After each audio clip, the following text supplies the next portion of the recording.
Ketika hobi menguntitmu membawamu ke jurang kehidupan, disitulah engkau baru menyadari atas kesalahan terbesar dalam diri. Cerita diawali saat Jung Tae mempunyai hobi menguntit kehidupan orang. Jung Tae penasaran dengan sosok wanita yang ia temui di sekitar areanya. Wajah asing tersebut ternyata adalah seorang bintang Instagram, selebgram, yang bernama Sora. Ia pun melancarkan aksinya sebagai penguntit. Semua kehidupannya ia tahu, tibalah saatnya ia ingin memasuki rumah Han Sora. Berbagai cara ia lakukan untuk bisa masuk tetapi gagal. Ketika Jung Tae bingung karena usahanya gagal. Ajaib dan lucunya, Sora dengan ceroboh meninggalkan kunci rumahnya di agensi Jung Tae yang mengakibatkan pemuda tersebut kemudian bisa mengunjungi rumahnya kapanpun dengan perasaan yang senang dan gembira. Seperti hari-hari lainnya, Jung Tae terus berkunjung lagi dan lagi hingga akhirnya ia menemukan fakta mengejutkan yang tak pernah dia duga. Pada saat itu, ia menemukan mayat Sora yang tergeletak. Ia pun kaget namun dia tidak bisa menelepon polisi dan melapor. Ia juga mendapat kiriman foto atas tindakannya menguntit rumah Han Sora dan juga tindakan tidak masuk akal. Hari-harinya dipenuhi ketakutan dan kecemasan. Ia takut akan menjadi tersangka atas kematian Han Sora. Penyelidikan polisi terus dilakukan guna menemukan titik terang. Sedangkan Jung Tae mencari bukti atas ketidakbersalahannya. Ia mendatangi para penghujat Han Sora. Jung Tae menyelinap masuk ke rumah Horugi dan menemukan amplop merah persis yang dikirim ke kantor Jung Tae. Ia menyimpulkan Horugi bersekongkol dengan pembunuh.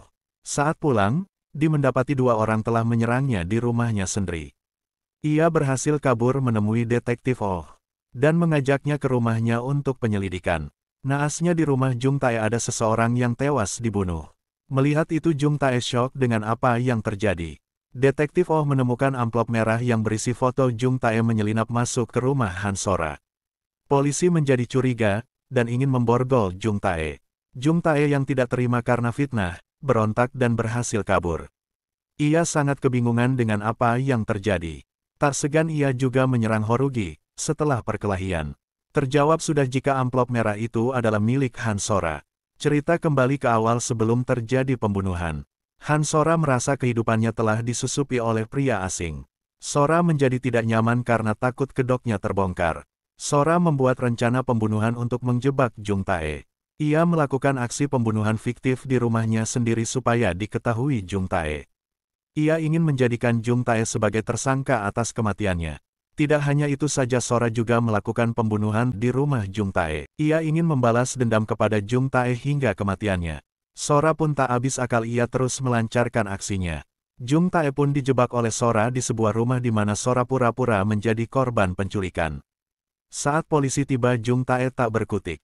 Karena merasa tak bersalah dan ingin membuktikan ketidakbersalahannya ia berhasil melarikan diri. Ia bertekad bertemu detektif Oh untuk menjelaskan kebenaran.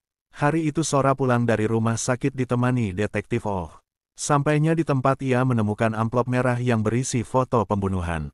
Surat itu dikirim oleh Jung Tae yang meminta ingin bertemu. Tibalah mereka bertemu di sebuah gedung hanya mereka berdua. Sora ingin membunuh Jung Tae karena mengetahui kebusukannya. Sora menyadari jika telah direkam. Sora pun naik pitam, ia terus memukul Jung Tae. Detektif Oh tiba-tiba datang melakukan penangkapan. Keduanya ditangkap, 1 tahun berlalu Jung Tae keluar dari penjara. Ia menyadari bahwa kebiasaan buruknya telah berbalik menyerangnya. Cerita sampai di sini dulu ya. Sampai jumpa.